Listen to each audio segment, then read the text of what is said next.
What's good, family? It's your Fav Ms. Renee back at it again with another segment of Talk It Up Tuesdays. You guys, we're getting ready to get into that good food for your soul. I'm ready for you to feel all the way up.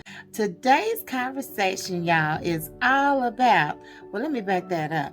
You know I'm a heart surgery survivor, right? So my heart anniversary is November the 9th. This will be my 7th year as a heart surgery survivor. So this conversation is all about some good old awareness for those girls in red. Whoop, whoop. Right.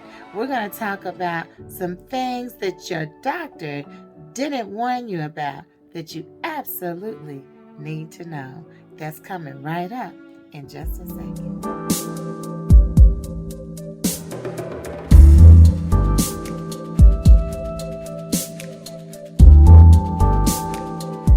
All right, family. Now, so before we dive all the way into this good food for your soul or Talk It Up Tuesdays with yours truly, Fav Ms. Renee, let me extend my welcomes.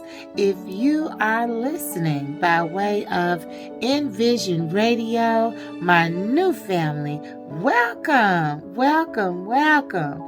And if you are viewing this as a video with my already family, Fav Ms. Renee on YouTube, welcome, welcome, welcome. You guys know that I appreciate you so very. An open heart surgery survivor. Yes, I am. My original surgery date was November the 9th, 2015. So November 2022 marks my 7th year as a survivor.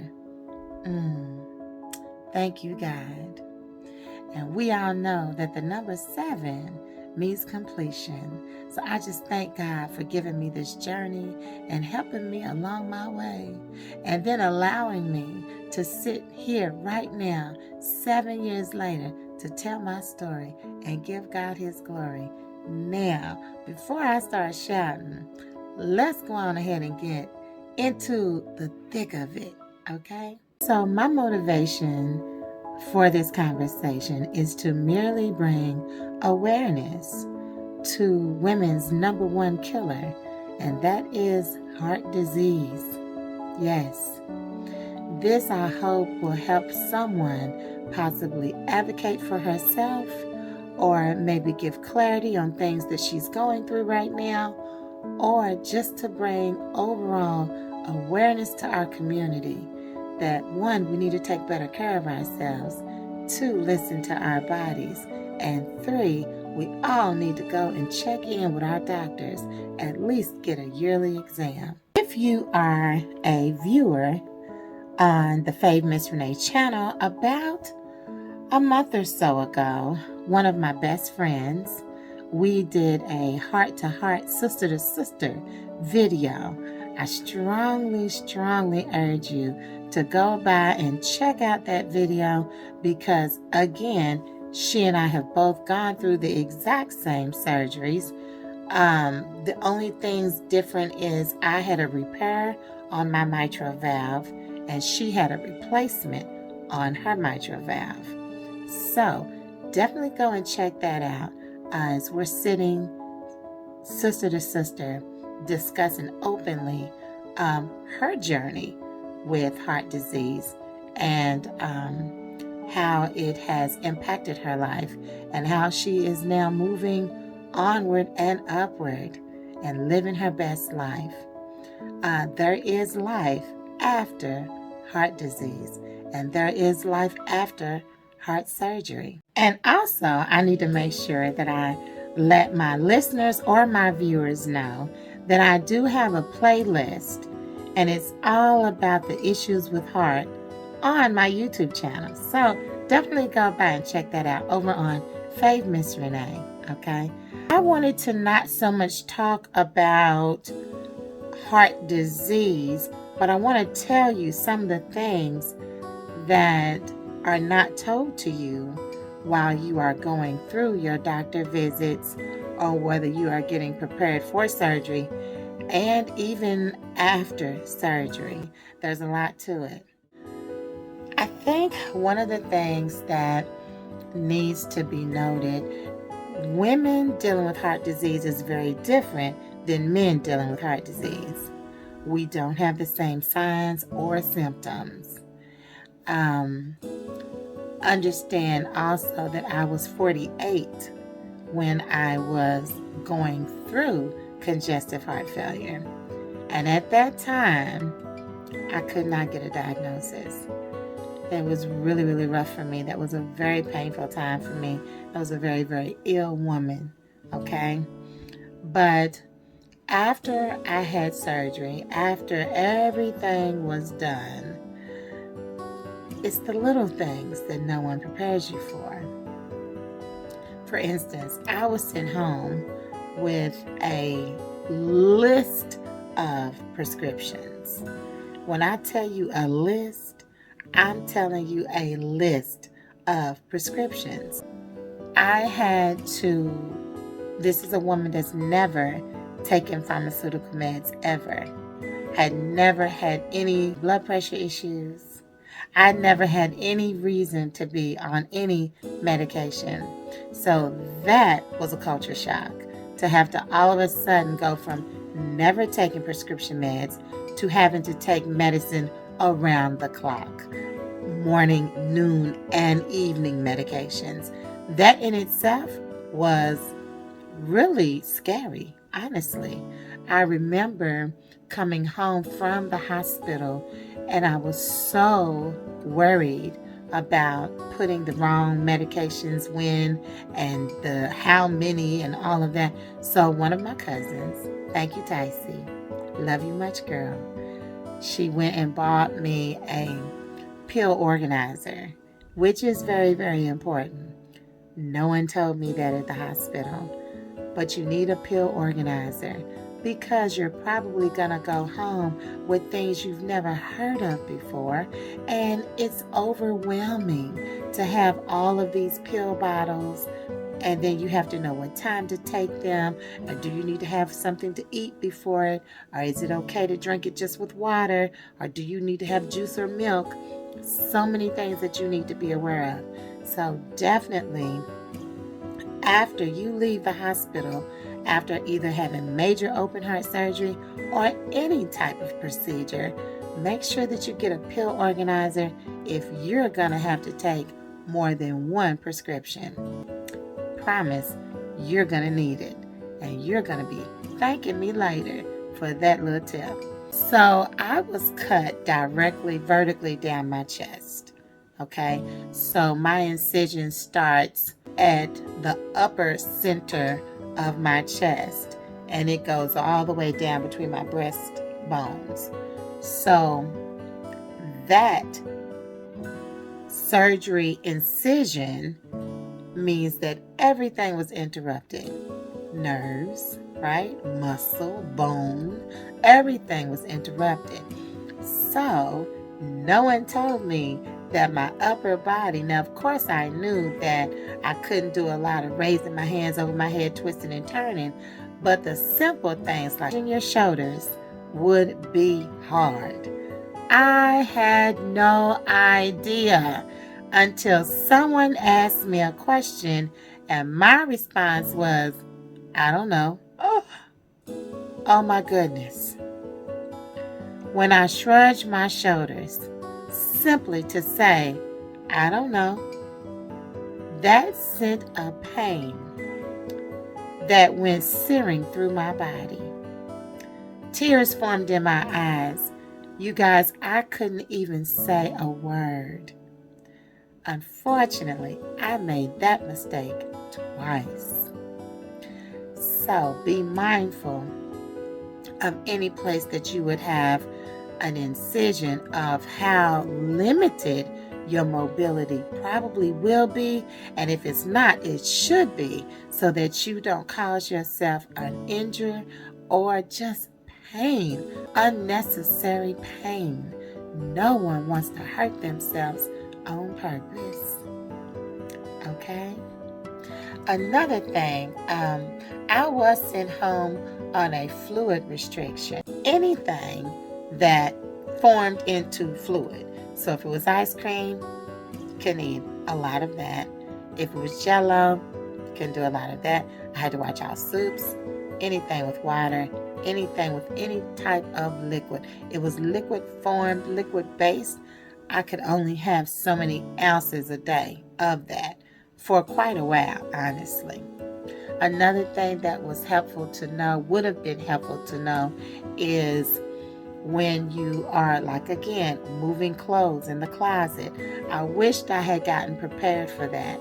I wished I had clothes already separated that I was going to be using as I came home, so that I wasn't in the closet trying to maneuver the clothes back and forth, because one, I had no energy to do that, and two, I couldn't move clothes with my upper body that way. Something that seems very simple. It's a simple task, but when you've had any form of major open heart surgery or any surgeries to your upper torso, you're not going to be able to really use your arms like you normally would. So that's something else that needs to be planned for. Go ahead and take clothes out. Either put them somewhere else separately so that you can easily reach to them, or either have them out where someone else can help you get dressed if need be. Another situation with open heart, especially the depression that comes after you have this type of surgery. I did a little research on heart survivors and depression. It's real. It is as real as the day is long. For me, dealing with the outcome, the simple things as heart failure, the term heart failure. When I thought about that, it really made me sad, because I've always considered myself to be a very strong woman. I've always been very independent. I've always been very assertive, and I've always been a go-getter. And so the fact that my heart had failed me was very literal for me. I depend on me. I need me. And now all of a sudden, I'm failing me. My heart failed me. And I took that very personal. And it made me go deep into a very dark depression. Also, after surgery, it seems like my mind wanted to remember the pain.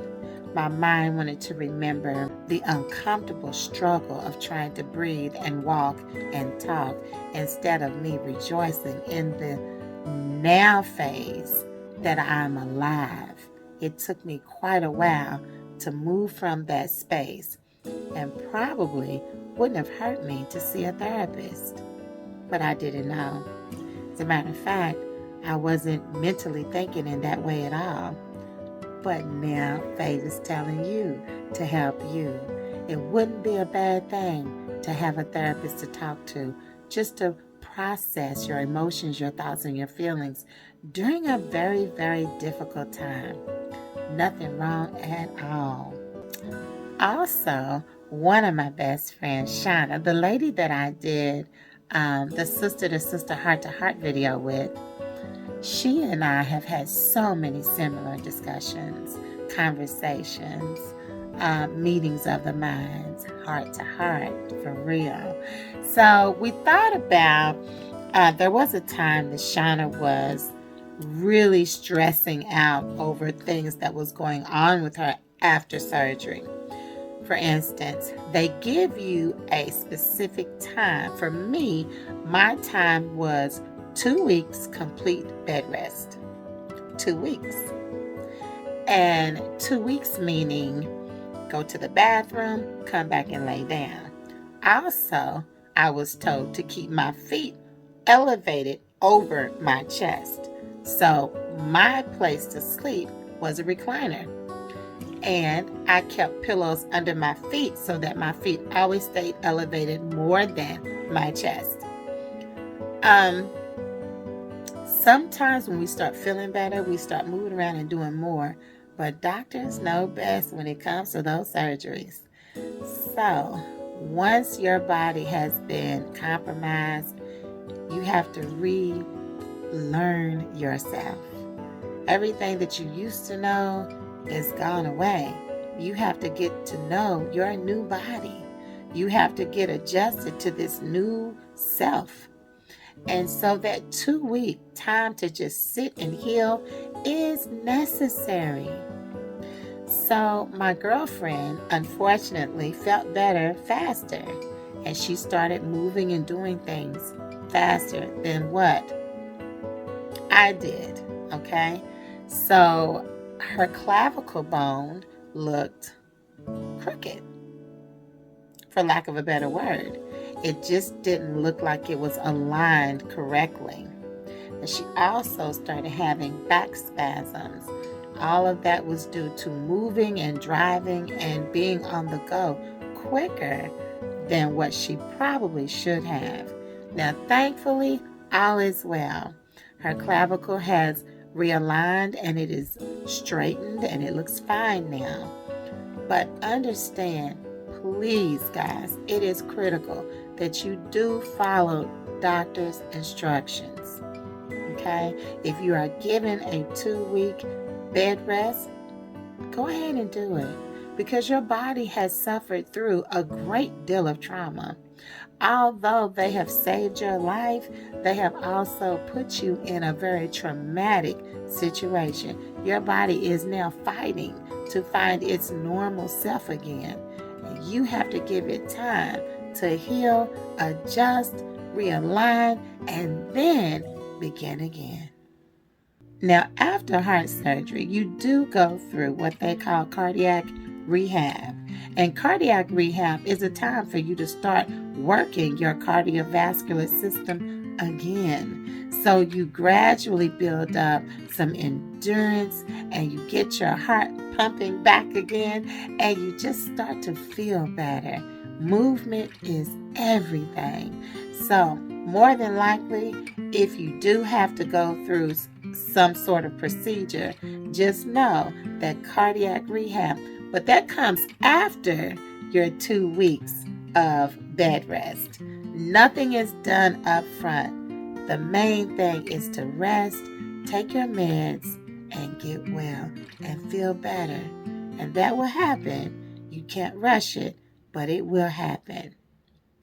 Now, this next scenario is all about how people respond to a person that doesn't look sick anymore.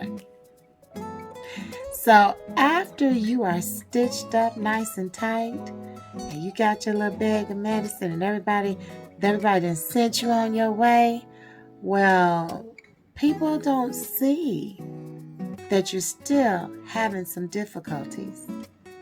A lot of the difficulties for me were internal. Again, I really believe I should have been seeing a therapist.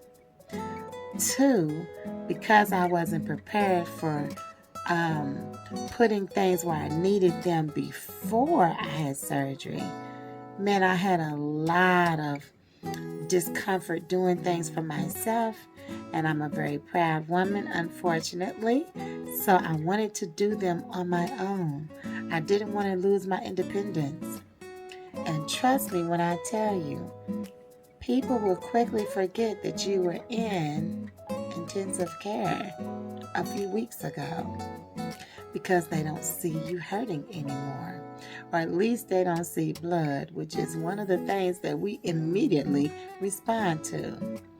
So when people seem less sensitive, I don't think they're meaning to be, but we have to be advocating for ourselves even after surgery, as to say, hey, I'm not comfortable with that, or I'm not ready to do that, or whatever the case may be. We have to say what we're comfortable with and what we're not.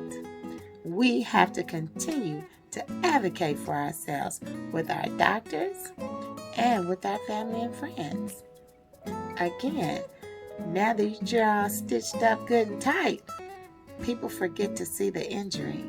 And a lot of times, it's not the physical, it's the mental and emotional that we're still trying to sift through. Now, here we are 7 years later, and my incision still itches from time to time. Now, originally, right after surgery, baby, it itched all the time.